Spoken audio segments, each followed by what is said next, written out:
जी 9th class. आज हम जो डिस्कस करने जा रहे हैं टॉपिक, वो हमारे पास 2 किंगडम क्लासिफिकेशन सिस्टम और 3 किंगडम्स क्लासिफिकेशन सिस्टम है। उसके बाद हम 5 किंगडम्स क्लासिफिकेशन सिस्टम को डिस्कस करेंगे। आपने पीछे वाली इसकी हिस्ट्री सारी पढ़ी है, वो MCQ जो मुकम्मल थे सारे के सारे हमने देखे हैं। अब हम देखते हैं कि ऑर्गेनिज़म्स को जब क्लासीफाई करना स्टार्ट किया तो सबसे पहले जो अर्ली एक सिस्टम प्रोवाइड किया गया था उसमें सिर्फ 2 किंगडम्स ही रखे गए। ऑर्गेनिज़म्स को 2 ग्रुप्स में ही तकसीम कर दिया तमाम के तमाम, जिसमें एक था प्लांटे वाला और दूसरा था एनिमेलिया वाला, यानी प्लांट्स और एनिमल्स के 2 ग्रुप। लेकिन प्लांट में भी और दूसरे सारे ऑर्गेनिज़म जो हैं वो ऐड कर दिए।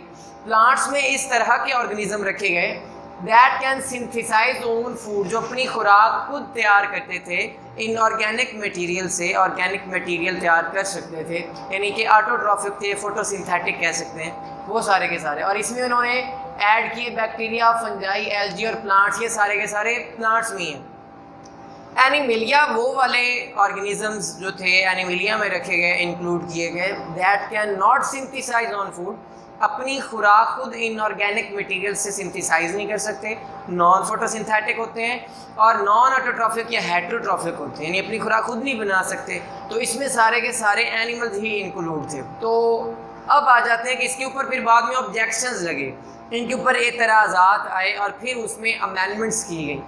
ऑब्जेक्शन सबसे पहले जो है बेटा इस पर भी और 3 किंगडम क्लासिफिकेशन सिस्टम पे, it ignore the difference of prokaryotic and eukaryotic cell. सबसे बड़ा जो ऑब्जेक्शन है कि इसमें प्रोकैरियोटिक और यूकैरियोटिक की कोई तमीज़ नहीं की गई।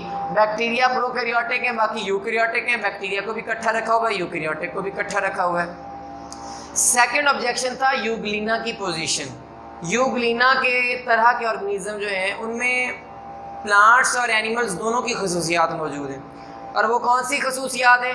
एक के दिन के वक्त प्लांट लाइक ये होता है कि दिन के वक्त या लाइट में उसमें क्लोरोफिल होता है, वो फोटोसिंथेटिक होता है और अपनी खुराक खुद बना सकते हैं। लेकिन इन डार्क रात के वक्त वो एनिमल लाइक किस तरह से करता है, एक तो उसमें सेल वॉल जो क्लोरोफिल है इसका लॉस हो जाता है, यानी कि इसमें जो क्लोरोफिल है वो मौजूद नहीं होता और हेटेरोट्रॉफिकली ये खुराक हासिल करता है। और प्लांट लाइक एक और भी है कि सेल वॉल भी उसमें मौजूद होती है जो यूग्लिना है उसके अंदर। अब ये 2 जो ऑब्जेक्शंस हैं इनको ख़त्म करने के लिए एक साइंटिस्ट आता है जी, अर्नेस्ट हैक्केल। 1866 में दोनों MCQs हैं कि 3 किंगडम्स क्लासिफिकेशन सिस्टम जो है वो किसने प्रपोज किया और कब किया।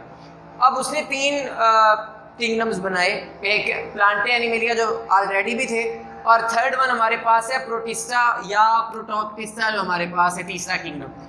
अब प्लांटे और एनिमेलिया में आपने देखा है एनिमेलिया में वही सारे के सारे एनिमल्स ही थे, जबकि जो प्लांटे है प्लांटे में उसने यूग्लिना लाइक तो निकाल लिए, यानी एल्गी वाले जो ऑर्गेनिज्म थे वो निकाल लिए, मगर एक चीज़ की कि प्लांटे में फ़िलहाल वैसे ही फंजाई मौजूद है और बैक्टीरिया भी मौजूद है। जो प्लांटे वाले ऑर्गेनिज्म है यानी कि फंजाई वाले ऑर्गेनिज्म, उसकी पोजीशन पे अब एतराज़ है। अब इसके ऊपर क्या होता है जी, third kingdom Protista was proposed for Euglena like organisms जिनमें प्लांट और एनिमल दोनों की खसूसियात हैं। फंजाई अभी भी प्लांटे वाले किंगडम में है। अब ऑब्जेक्शंस आते हैं। फर्स्ट ऑफ ऑल ये ऑब्जेक्शन है कि इसने इग्नोर कर दिया यूकैरियोटिक और प्रोकैरियोटिक का डिफरेंस, इग्नोर कर दिया, यानी कि वही बात सेम मैंने कोई कही है कि इसमें प्लांटे में सेम 12 ही बैक्टीरिया रखे हुए थे। दूसरी चीज़, biologists disagreed with the position of fungi. अब जो बहुत सारे बायोलॉजिस्ट थे उन्होंने कहा कि फंजाई की पोजीशन भी आप ये सही नहीं रख रहे हो, प्लांट्स में नहीं आ सकती। और अगर कुछ साइंटिस्ट कहते हैं कि एनिमल्स में रखें, एनिमल्स में भी नहीं आ सकती। उसकी वजह थी फंजाई प्लांट्स के साथ डिफरेंस भी रखती है, सिमिलैरिटीज़ भी रखती है, at a same time animals के साथ भी सिमिलैरिटीज़ भी और डिफरेंसेस भी रखती है। तो अब इसको क्या करें जी, यानी कि ये लटका हुआ बेचारा जो फंजाई वाला ग्रुप है, तो इनको उठा के फिर बाद में 5 किंगडम्स में अलग किंगडम दिया गया, किंगडम ऑफ एक्सक्लूडर, यानी इनका किस्म का धक्का मार के निकाल दिया गया। तो प्लांट्स और एनिमल्स जो हैं इन दोनों के साथ कौन सी खसूसियात मिलती हैं, कौन से डिफरेंसेस हैं, हम वो डिस्कस करते हैं।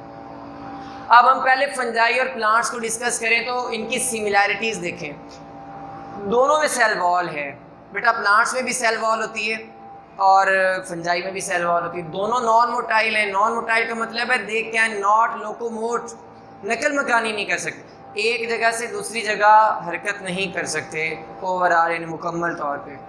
फिर हैं बोथ लैक सेंट्रियोल्स, दोनों के अंदर सेंट्रियोल्स नहीं होते। सेल जो एनिमल्स का सेल है ना, उसके न्यूक्लियस के बाहर जो रॉड लाइक स्ट्रक्चर दो मौजूद होती हैं, जिन दोनों को मिला के सेंट्रोसोम बोलते हैं, तो सेंट्रियोल इनके सेल में नहीं होते हैं दोनों के अंदर। तो डिफरेंसेस क्या हैं?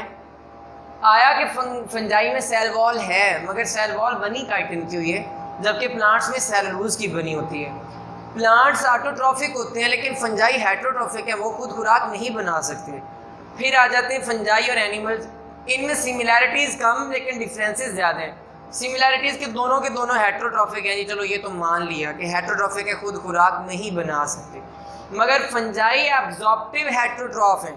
अब डिफरेंसेस की बात करें तो fungi absorptive heterotroph it means, अच्छा डाइजेशन याद रखिएगा, जो एनिमल्स हैं खुराक अंदर पहले ले जाते हैं फिर उसको डाइजेस्ट करके अब्जॉर्ब करते हैं, अंदर ही डाइजेशन होती है फिर अब्जॉर्प्शन होती है, जबकि फंजाई बाहर अपने एंजाइम खारिज करके डाइजेस्ट कर लेते हैं और फिर उन न्यूट्रिएंट्स को एब्जॉर्ब करते हैं from all the surface of body. तो ये डिफरेंस हो गया। फंजाई नॉन मोटाइल हैं, आपने यहाँ पे पढ़ा है, जबकि एनिमल्स लोकोमोट करते हैं। एनिमल्स के सेल वॉल में जो सेल्स हैं उनमें सेंट्रियोल होता है, जबकि प्लांट्स और फंजाई में नहीं होता। और एनिमल्स में सेल वॉल ही नहीं है सिरे से, जबकि फंजाई में सेल वॉल मौजूद है। तो इन चीज़ों की बुनियाद पे कि जी प्लांट्स के साथ इसकी सिमिलैरिटीज़ भी हैं, चलो रख दिया प्लांट्स में, तो फंजाई उसके साथ डिफरेंस भी तो है। एनिमल के साथ चलिए एक सिमिलैरिटी है लेकिन डिफरेंसेस इतनी हैं, तो इसको कहाँ रखें, तो बाद में इसको फिर सेपरेट किया गया। इसके बाद आया जी 5 किंगडम्स क्लासिफिकेशन सिस्टम जो था, मैं आज वो साथ ही बेटा डिस्कस कर रहा हूँ, कोई इतनी ज़्यादा मुश्किल चीज़ नहीं है, वो एक मतलब अपने माइंड में आपने बिठाना है, आप वो पहले पढ़ चुके हैं उसके मतलब 1-2 MCQs हैं जो वो रहते हैं। 5 किंगडम क्लासिफिकेशन सिस्टम जो है, पहले हम किंगडम्स अलग पढ़ेंगे, वो मैं आपको पूरा लेक्चर दूंगा, लेकिन यहाँ पे समझ लें। ई चैटन एक साइंटिस्ट है, 1937 में आता है और वो प्रोकैरियोटिक और यूकैरियोटिक्स की टर्म्स देते हैं। फर्स्ट टाइम 1937 में जाके प्रोकैरियोटिक और यूकैरियोटिक का पता चला था, इसीलिए उससे पहले ये डिफरेंस ही नहीं, ये इग्नोर किया गया। अच्छा 1937 में वो पता चल रहा है, ई चैटन दे रहा है, 2 MCQs हो गए जी। उसके बाद अब 5 किंगडम क्लासिफिकेशन सिस्टम दिया किसने? रॉबर्ट विटकर है, और 1967 में यानी कि 1967 में 1967 में उसने ये 5 किंगडम्स दिए हैं, प्रपोज किए हैं। अब हम देखते हैं जो उसने क्लासिफिकेशन की वो किन बुनियादों पर की।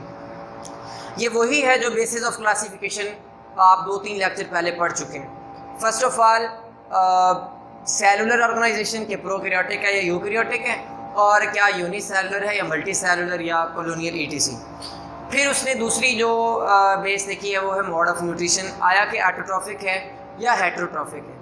हेटेरोट्रॉफिक है तो वो इंजेस्टिव है या एब्जॉर्प्टिव है, ये वाली चीज़ देखी है। तीसरे नंबर पे ये तो उसने बेसिस दी, लेकिन बाद में 2 साइंटिस्ट आते हैं 1988 में MCQs, और नाम उनके मार्गुलिस एंड श्वार्ट्ज, 2 साइंटिस्ट। इन्होंने एक इजाफा किया, उन्होंने कहा जी मॉडिफिकेशन, क्वेश्चन भी शॉर्ट क्वेश्चन में आता है कि मार्गुलिस और श्वार्ट्ज ने 5 किंगडम क्लासिफिकेशन सिस्टम में क्या इजाफा किया था, क्या मॉडिफिकेशन की है। तो उन्होंने बेसिकली इजाफा ये किया है कि उन्होंने कहा कि मोड ऑफ न्यूट्रिशन और सेलुलर ऑर्गेनाइजेशन के अलावा एक तीसरी चीज़ सेलुलर जो क्लासिफिकेशन है उसकी बुनियाद में ऐड करें, तो वो थी मॉडर्न जेनेटिक्स। तो इस चीज़ का उन्होंने इजाफा किया था, जो मैं पहले भी बता चुका हूँ basis of classification, meaning RNA और DNA की मोलेकुलर स्टडीज़ जो थी वो भी ऐड की गई। तो यहाँ तक बेटा हमारे ये कंप्लीट हो गया। नेक्स्ट जो टॉपिक होना है उसमें हमने 5 किंगडम डिस्कस करने हैं बाकायदा। अल्लाह हाफ़िज़।